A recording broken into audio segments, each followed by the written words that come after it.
Jai Jai Shri Ram, Jai Shri Ram, Jai Jai Shri Ram.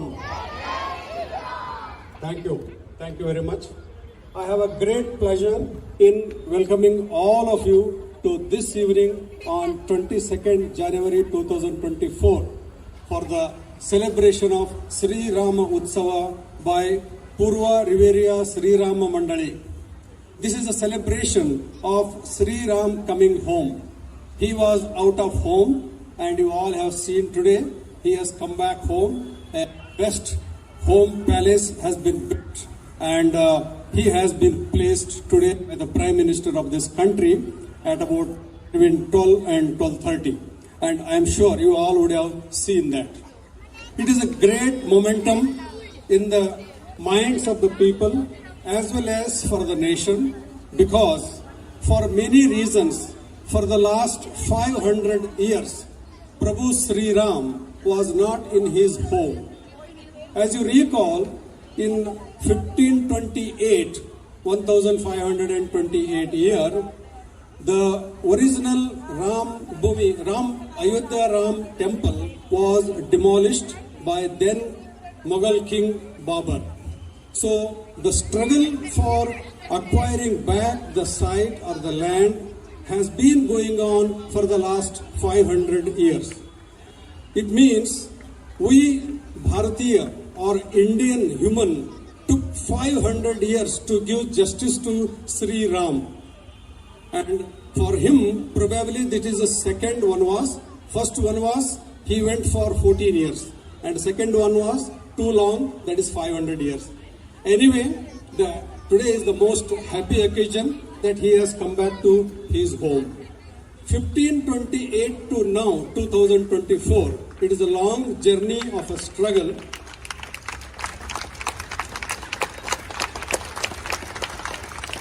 It's a long journey of a struggle for Sri Ram to get back his home, and all the Sri Ram's bhaktas, devotees, the struggle finally has paid off.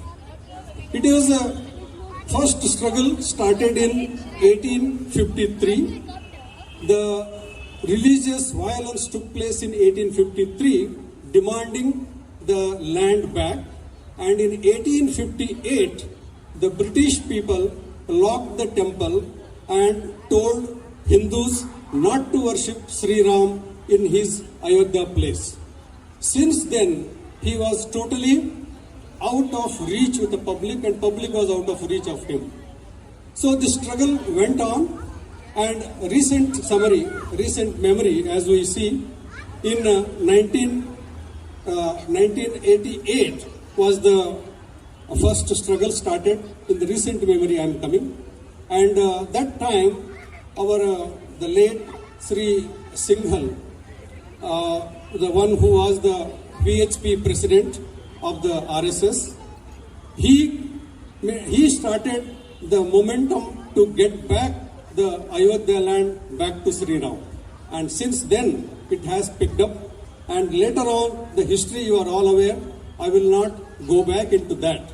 And finally in 2019 November, Supreme Court gave a judgment that is the place, that is where today the Ram temple is built, is the authorized right original place of Ram's birthplace, so it should be given back to him. Hence it has been restored under the Supreme Court order. Though it may be a Supreme Court order, but there are hundreds of people who have worked to get this justice. But one person's name I will mention here. He is Sri Jagadguru Ramabhadracharya. He is the head of Chitrakuta Pita. Chitrakuta is in Madhya Pradesh, about 800 kilometers from Nagpur, 130 kilometers from Prayagraj. That is a place Sri Ramabhadracharya, his Jagadguru Pita is there. He is a Chitrakuta Pita. It is he is blind by birth. Almost when he was 2 years old, he became blind. Still, he is a scholar of Vedic.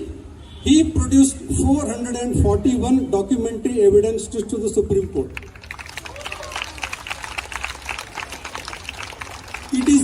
441 documentary evidences by Sri Jagadguru Ramabhadracharya finally Supreme Court considered as evidence and gave the judgment. Though there was in 1976 one archaeologist called K.K. Muhammad, he said there, as per the archaeological study also, he endorsed Sri Jagadguru Ramabhadracharya's argument that Ram temple was there. So these two, though there are many documents, I am only noting these two at this point of a time, that these two documents or evidence or endorsement proved the judgment in favor of Sri Ram. So ultimately, in this today's justice world, Sri Ram, Prabhu Ram has got justice. But of course, we have to get justice from him, but unfortunately, we have given justice. Now, little going back on the history, Sri Ram belongs to Ikshvaku lineage. And the Vamshavali is Ikshvaku.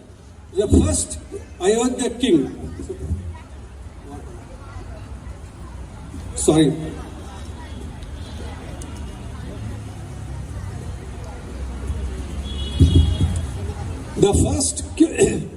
the first king of Ayodhya was Rishabhanath.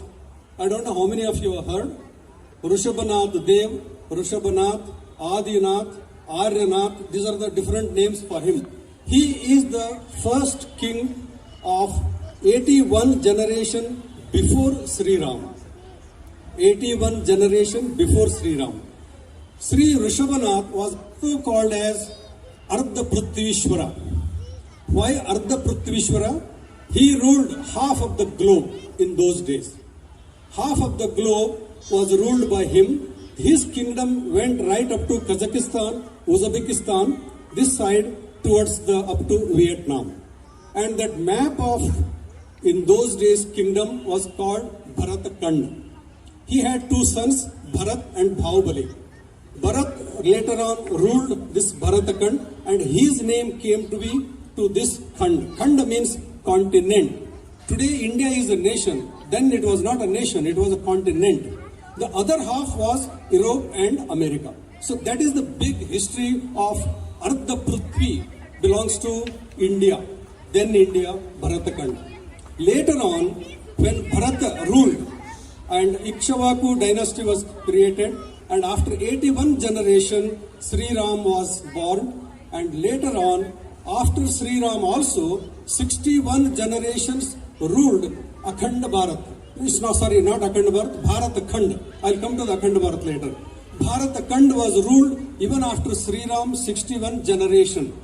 At the 61th generation, which was the lineage of the Kusha, Lava Kusha, two sons, Kusha's lineage, the Sampattaru was the last king. He was killed by Nanda kingdom. So then the original Bharatakand ruled by the Ikshvaku ended.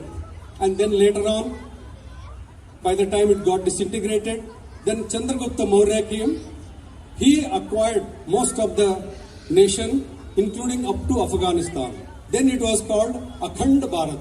So the Akhand Bharat was created by Chandragupta Maurya. That means from Bharatakand, we became Akhand Bharat. Then Akhand Bharat ended at the end of Sri Samrat Ashok, who is a grandson of Chandragupta Maurya. Because after the demise of Samrat Ashok, Akhand Bharat started going down. Then there were intervention of the Mughals, British, so and so and so. Then finally, this Akhand Bharat, prior to that, Bharatakand became 537 pieces of India. See from where we dropped down. Ardha Prithvishwara to not even 537 divisions of the country happened. Then 1947, independence we got. 1950, Sri Vallabhbhai Patel put hard effort to get back this 537 pieces as one country called India. And this is where today we are. India is yet to become Bharat, and we will wait for Bharat. This is a brief history coming from the many years to today. Of course, if somebody wants, what is this Ardha Prithvi ruled by then King Rishabhanath? I have the map of that Ardha Prithvi. If somebody wants, digitally, I can share it. I can share it later. So this is a historical reference of this country, and I am sure with is going forward the way that has happened today, we may get back our Akhanda Bharat first, then we may get back our Ardha Prithvi. So some king or some ruler going down might become Ardha Prithvishwara.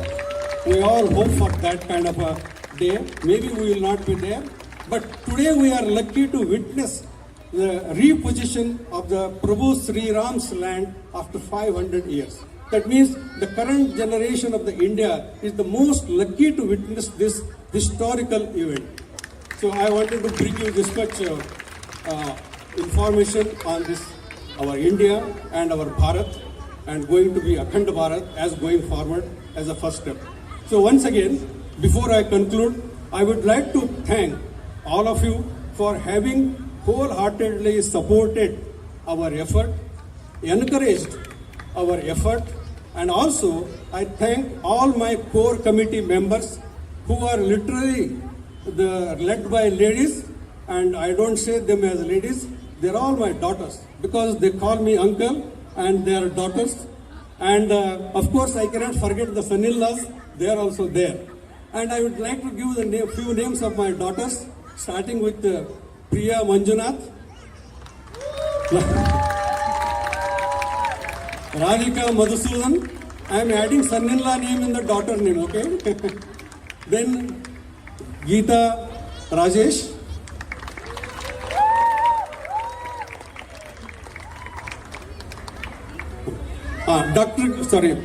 I cannot forget Dr. Geetu and Kishore Jaha, and Dr. Silfa and Raghavendra. Look at my family size. Huh? Probably in Pura I am owning more apartments, but two daughters. Of course, Priya Prabhakar, she is sitting there. So they all affectionately call me uncle, auntie, and literally I feel overwhelmed to see so many daughters, because in real life I don't have a daughter, but now I'm not missing anybody. So that is the kind of a support these youngsters have given me. Because of that, their effort, today we are able to put together such a beautiful program. I hope you enjoy as the program continues. And once again, thank you all of you for wholeheartedly supporting this effort. Thank you once again. Jai Jai Sri Ram.